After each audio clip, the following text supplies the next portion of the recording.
Hey there everybody, Mountain Boy here. Today I just want to show you my Hill People Gear Runners Kit Bag. This is the kit bag, the full size in the ripstop nylon. Dimensions are 11.5 inches wide, 7.5 inches high. It's meant to be 1 inch deep, but you can kind of see here when it's loaded, it's about 2/3 full, it's almost 2 inches deep. $95 on the Hill People Gear website plus shipping, which I think is like 12 bucks or something like that. Philosophy of use with this is the idea is it's something that's small and svelte that isn't a brick on your chest. So it kind of appeals to people who just want to kind of carry the essentials with them, either in conjunction with like hiking or backpacking, or maybe just by itself for more energetic activities like running, cross-country skiing, maybe motorcycle riding, or maybe even mountain biking. As far as the use, my use, I'll just kind of quickly go through how I have mine set up, and then I can kind of talk about how I like it. So first thing, I kind of integrated in a fixed blade in here, very clean and nice. Keep a Write in the Rain notebook. I have a pen here. I keep, just some essentials here, some dude wipes and some bug repellent wipes. I also integrated a compass in, and originally I had like a little button compass like this, but I kind of found that it got affected by the metal in the pack. So I did more of a keychain style that it comes out from the pack, so it's not affected by either my electronics or the other metal items in here. This really isn't like a, full-on navigation compass. Sometimes I'll carry one with me if I'm doing more of an overland type of exercise. This is really just more of, hey, I'm at a trail junction, which way do I go? And I can just use that to kind of confirm I'm continuing to go in the right direction. I also carry a space blanket with me, sunscreen, lip balm, lighter, and it should be just a couple cable ties in there. Just really light, very easy dog bags. Things that I just want to have quick and easy access to while I'm kind of doing my various activities. As far as my concealed carry with these, the way this works is you've got the zippered main compartment on the back.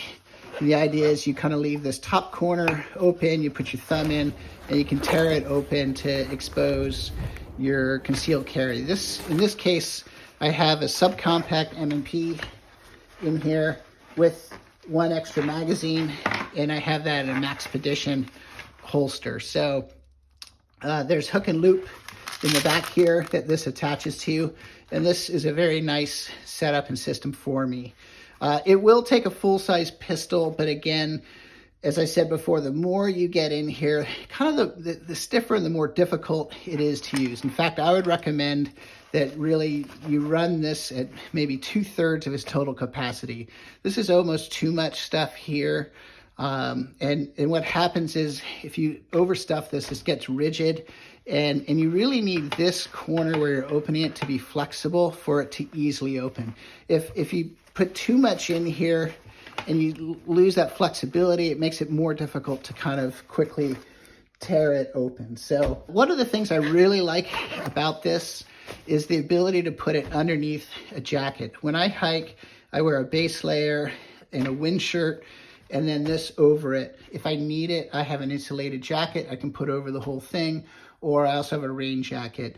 These zippers are not waterproof. The fabric's decent, but if you're in a stand-up rain, you want to keep this dry, right? You got fire starting, you got your firearm, you got stuff in here that you don't necessarily want to get wet. So I like to be able to kind of protect it underneath the jacket. And that's something with the other larger, thicker chest rigs you just can't do. And that's one thing that's really nice about this. I will kind of say, as far as kind of my conclusionary thoughts, if I bought this over again, I think I would get the medium. I'd go 10.5 inches. The reason being, with a subcompact, you just don't need something as big. I'd like it to be smaller just so that's a little less surface area on my chest, and so that my chest can kind of breathe a little bit better. I usually get a big kind of sweat stain in the shape of this, so kind of to minimize that would be nice. I definitely go for this ripstop fabric over the 500D denier Kajura. That's just too rough. If you're wearing kind of, you know, like a light nylon running shirt or base layer, it rubs through your chest. You can really feel it. This is slick. It kind of moves with your clothing fairly well, and highly recommended. And again, this is, I don't know, 5 to 7 years old and 0 signs of wear and tear on it. So I would do that. The final thing is, if you kind of look at like the newer offerings, and there's a lot of them on the market now. 511 is kind of one of the big ones. One of the neat things they have is like a tab sewn in here that sticks up. So when you want to open it, instead of having to kind of hook through the corner, you grab the tab and it makes it easier to kind of open it. I would do that. I would do a waterproof zipper. And then finally, I would put like some sort of breathable mesh on the back of this, just so that it's more comfortable, especially where it's hot or humid and you're using it that way. Other than that, it's great. You know, this back panel is perfect for going underneath another backpack. You can integrate this with load lifter straps to tie it into a backpack if you want to kind of balance your load. And it also has these tabs on the bottom where if you want to put on there's an elastic bungee for runners to keep it from kind of bouncing on your chest. So anyway, highly recommended. I think it's a decent, solid value, and hope you enjoy this video. Thank you. Mountain Boy out.